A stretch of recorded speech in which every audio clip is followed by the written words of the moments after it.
ఇది ఎప్పుడు స్టార్ట్ అయింది?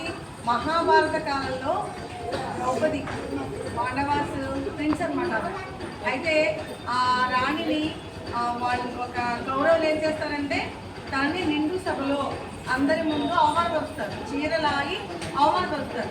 అప్పుడు ఎవ్వరూ రారనమాట ఆమె రక్షించడానికి. కానీ కృష్ణుడు తనకి అన్న అవుతాడు అనమాట. తను కృష్ణుడు ఆ ఎంతసేపు చీరలు లాగుతున్నా ఆ చీరలు తీయడానికి వీలు లేనన్ని చీరల్ని తను ఇస్తుంటాడు భగవశక్తితో.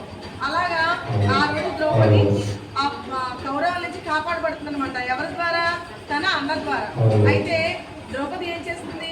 తను ఆ సంఘటన జరిగిన తర్వాత, రక్షించబడిన తర్వాత కృష్ణుడి నుంచి తనకి రక్షగా ఉన్నందుకు, తను రక్షించినందుకు కృతజ్ఞతగా అతనికి ఈ రక్షాబంధన కడతామట. నువ్వు ఎప్పుడు నాకు రక్షగా ఉండాలని చెప్పి రక్షాబంధన కడుతుంది. అప్పటి నుంచి మనకి మహాభారత కాలం నుంచి ఈ రక్షాబంధన కట్టడం స్టార్ట్ అయిందనమాట. సో ఇది ఇప్పుడు మన అన్నయ్యకి ఇంట్లో అన్నయ్యకి మనం కట్టాలి, తమ్ముడు గారి. ఎందుకని? ఆడవాళ్ళు సహజంగా శారీరకంగా మానసికంగా కొంచెం దుర్బలులే ఉంటారు, అలాగే వీక్గా ఉంటారు. వాళ్ళకి ఎప్పుడు కుటుంబ సహాయం అవసరం అవుతుంది.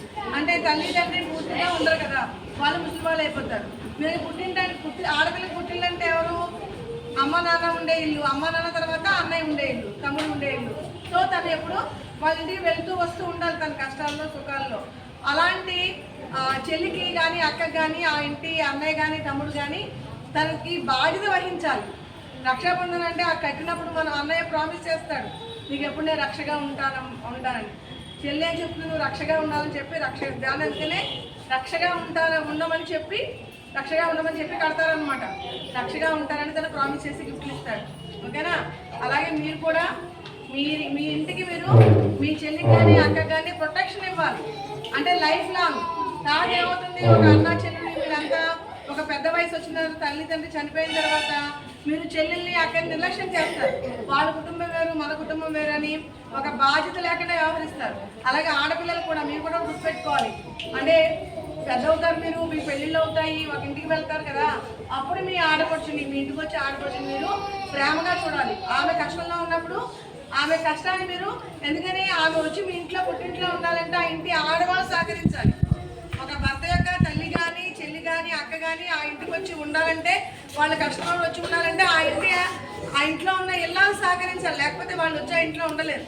అందులో ప్రతి ఆడవాళ్ళు అంటే అత్త తరపు అంటే ఆడపడుచుని ఎంత కష్టం వచ్చినా మేమున్నాము, ఈ ఇల్లు మీకు ఎప్పుడు ఉంటుంది, కష్టంలో నువ్వు ఇక్కడికి రావాలి అనే ఒక భరోసా కల్పించగలగాలి.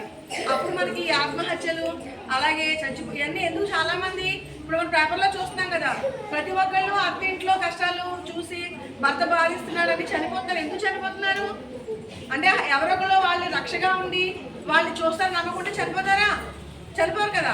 అంటే ఆమెకు పుట్టింట్లో అన్నయ్యలు తమ్ముళ్ళు చెల్లెళ్ళు ఇలా ఎవరు కూడా తను చూడరనే ఒక నమ్మకం వచ్చేస్తుంది జనాలకి.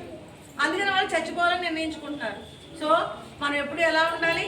మనం ఆడపిల్లలందరూ సహృదయంగా ఇంటి ఆడపడుచుని గౌరవించే మర్యాద కలిగి ఉండాలి. అన్నయ్యలు తమ్ముళ్ళు ఎప్పుడు చెల్లెళ్ళు అక్కడ బాధ్యత తీసుకోవాలి. నాన్న ఎలా చూస్తారో చెల్లెల్ని అక్కని, అలాగే మీరు కూడా వాళ్ళ తర్వాత మీరే బాధ్యత తీసుకోవాలి. అది ఈ పండుగ యొక్క ముఖ్య ఉద్దేశం. ఇది తెలియచేయడానికి, మీ బంధాలను తెలియచేయడానికి మనం కూడా స్కూల్లో ఈ రక్షాబంధన్ని సెలబ్రేట్ చేస్తాం. ఓకే.